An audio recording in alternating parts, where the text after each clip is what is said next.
Hi! Welcome to YouTube channel. Ayan po guys, medyo malat po tayo guys ha. Ayan, pauwi na po kami niyan. Napakaganda po ang kalsada po guys. Kasi po napakalinis. Ayan po sa gilid ng kalsada naman po guys, ginagawa po yan para lumuwag po ang kalsada.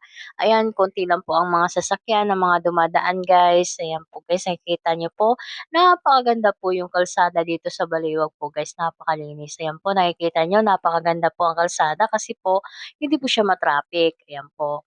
Konti lang po ang mga sasakyan na dumadaan ngayon guys, ayan may nasalubong po tayong kotse, ayan may mga single na motor na nadadaanan natin guys, ayan po. Hindi po siya masyadong ma-traffic, maraming mga kabahayan po tayong nakikita diyan guys, ayan po napakaganda po tingnan talaga ang gilid ng kalsada. Ayan po nakikita niyo po 'yan, napakalinis po 'yan guys, ayan.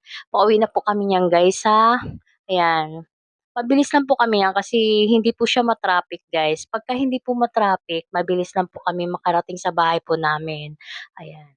Pero 'pag ma-traffic guys medyo matatagalan po kami ng pag-uwi namin, ayan po. Marami po kaming nasasalubong na mga single na motor pero hindi naman siya gaanong ma-traffic talaga guys. Ayan po nakikita natin, marami pong tindahan diyan sa gilid ng kalsada guys. So ayan po natatanaw niyo, nakikita niyo po ang kalsada, marami po siyang mga tindahan, maraming mga bahay, ayan po. Ayan po may mga sa gilid, may mga sasakyan po nakaparada, ayan po guys. May nasalubong po tayong mga single o motor, ayan po guys. May mga naka-van pa, may nasasalubong po tayo. Yan po ang daanan na papunta ng Baliwag guys, ayan po. Napakaganda po talaga guys ang daan sa amin guys. So, napakalinis talaga siya tingnan. Kaya mas maganda talaga guys pagka hindi talaga traffic kasi mas mabilis po ang uwi po natin yan, ayan po. Kaya kabilis lang po namin nakarating sa bahay kasi hindi siya masyadong ma-traffic. Kaya yan guys, napakaganda po ang kalsada, yan. Medyo mainit din yan guys, kasi medyo tanghali na po yan. Ayan, may nadadaanan po tayong Pure Gold, ayan. Groceryhan yan guys ng Baliwag, ayan, napakaganda. Ayan, may nauna sa amin na van.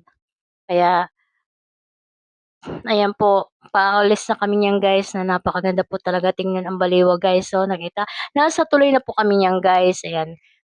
Nasa tuloy na po, yan po ang tulay na papunta po sa amin, ayan.